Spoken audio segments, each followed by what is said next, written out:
the acumen you could ever possibly want. Graziano, Tannenbaum, Legler, Zach Lowe ready to go. Mark Sanchez will join us shortly. We begin in the NBA trade deadline yesterday, and it was busy. Starts with this. Nikola Vucevic heading to Chicago. He's just the third player in history to be traded midseason while leading his team in points and rebounds and assists. Also, Aaron Gordon, no longer with the Magic, taking his talents to Denver.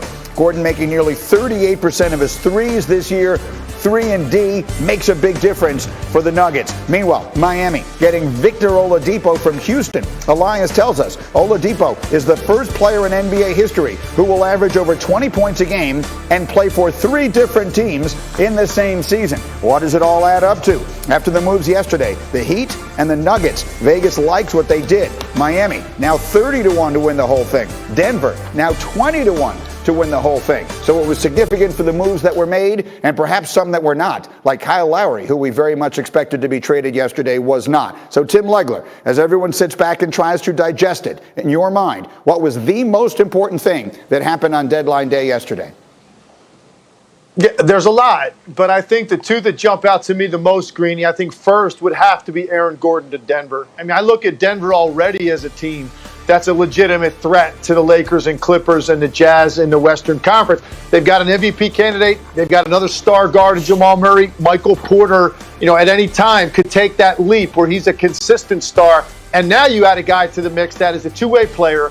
He's a guy that's got the physical dimensions to go up against guys like LeBron James and Anthony Davis, which is most important. And he can give you 20 on a given night on the other end of the floor. And then Rajon Rondo, I think, is another guy for me because Lou Williams he brought them scoring, but they've got enough of that. You now have a guy that not only can make you smarter, he's a guy that has an uncanny ability for making big plays in the postseason. His resume speaks for itself in the moments he has had, and both ends of the floor, really. His leadership, his vocal leadership, more importantly, with this team. I look at the Clippers completely differently now, adding Rajon Rondo, than I did a day ago. I just think his playoff experience and his ability to play great when the lights get bright is something this team desperately needs, particularly after that flame out a year ago against Denver. I agree with that completely. And so, Zach, we look at this. Denver gets better yesterday. The Clippers get better yesterday. The Jazz have been great all year long.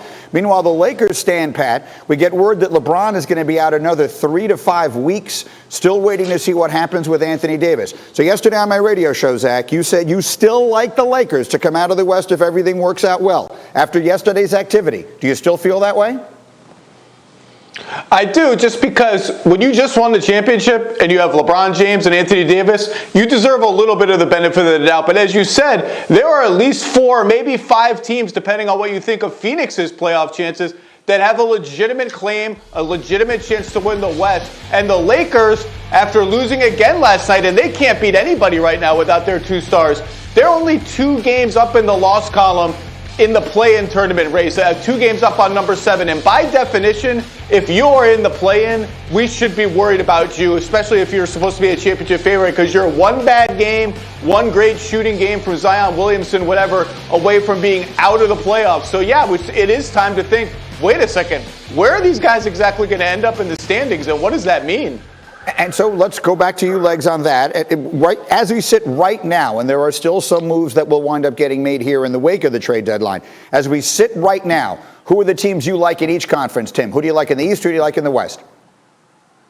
I would still give a slight nod to both of those teams, Brooklyn and the Lakers. I think what Zach said is true about the Lakers. Look, they've got LeBron James. He's the most unique weapon in the NBA. And at the end of the day, with what they added in the offseason, you still think it's enough. But I'll say this, Denver has significantly closed the gap. They're looking them dead in the eye. And in the East, I think Milwaukee is a more viable threat this year than they have been in the past. I love the new additions of Drew Holiday, Bobby Portis, and P.J. Tucker. They answer things on both ends of the floor for that team. Their biggest question is, how are they going to close out games? That's what they've got to figure out, because if it's going to be Giannis ISOing from the top of the key, they're going to lose again in the postseason, probably in the second round. But I like them overall better. Denver clearly has taken a big step forward. And you obviously can't dismiss Utah and the Clippers. It's going to be a difficult tread for the Lakers in the Western Conference to navigate it, but I still would favor them because of LeBron. You said nod. What I heard was slight nod. You said a slight nod to those two teams. So, Zach, quickly, let me come back to you on that. If not the Lakers and Nets, then who? If not the Lakers in the West, then who? If not the Nets in the East, then who? Quickly. I think, well, I agree it's Lakers and Nets, but if not, then I'm going Nuggets, and if not East, I'm going Bucks. So those are my if not teams, but I agree with Legs. Lakers still deserve the slight nod, and to me, the Brooklyn Nets are now the favorites to win the NBA title. Overlooking the busy Philadelphia 76ers. All right, guys, stay close. We will have much more from you guys as we continue off a very busy day. And staying in the NBA, we run the floor on a night where Danny Green got his ring from last year's Lakers NBA title. He knocked down 8 threes, scored 28 against his former team, and those Sixers knock off the Lakers for their 4th straight win, 109-101. It is the Lakers' 4th straight loss. Elsewhere, Portland and Miami went down to the wire, closing seconds of the 4th. Ultimately, it's the Blazers who prevail. Behind who else? Dame Lillard fouled on a 3-point attempt with 1 second left. He made all 3, and the Blazers win at 125-122. Over to Sacramento, Kings took on the Warriors. No Steph Curry. He sat for his 4th straight game. No Draymond Green. He was a scratch before the game. And though the Kings dominate, De'Aaron Fox a career-best 44, they rout the shorthanded Warriors. More hoops as we go, but now to the NFL and the Cowboys, coming off a disappointing first season under head coach Mike McCarthy. But looking ahead, there is hope after the team signed Dak Prescott to a long-term deal. Yesterday, for the first time this offseason, McCarthy spoke about those expectations. Here's what he said. I was in Florida when the deal was finally completed. It's a lot easier to do cartwheels on the sand, I'd say that. Yeah, I'm excited about year 2 of the offense because, frankly, in a lot of ways we feel like we didn't really get to have year 1. So we're excited about what we can do this year with a healthy offense. All right, and so that's an interesting way. Again, Mike Tannenbaum, Dan Graziano getting up with us here. Mike T, what'd you make of the way he handled that yesterday? Really disappointing. I think his comments fell short. Jerry Jones hired a battlefield commander, not an excuse maker. Why don't we compare what happened in Washington with everything going on with COVID? Ron Rivera was a cancer survivor.